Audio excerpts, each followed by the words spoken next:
ஆனந்த யாழை மீட்டுகிறாய், அடி நெஞ்சில் வண்ணம் தீட்டுகிறாய். அன்பனும் குடையை நீட்டுகிறாய், அதில் ஆயிரம் மழை துளி கூட்டுகிறாய். இரு நெஞ்சும் இணைந்து பேசிட உலகில் பாஷைகள் எதுவும் தேவையில்லை. சிறு புல்லில் உறங்கும் பனியில் தெரியும் மலையின் அழகோ தாங்கவில்லை.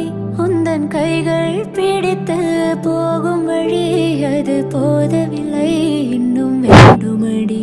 இந்த மண்ணில் இது போல் யாரும் இங்கே எங்கும் வாழவில்லை என்று தோன்றுதடி. ஆனந்த யாழை மீட்டுகிறாய், அடி நெஞ்சில் வண்ணம் தீட்டுகிறாய். அன்பெனும் குடையை நீட்டுகிறாய், அதில் ஆயிரம் மழை துளி கூட்டுகிறாய்.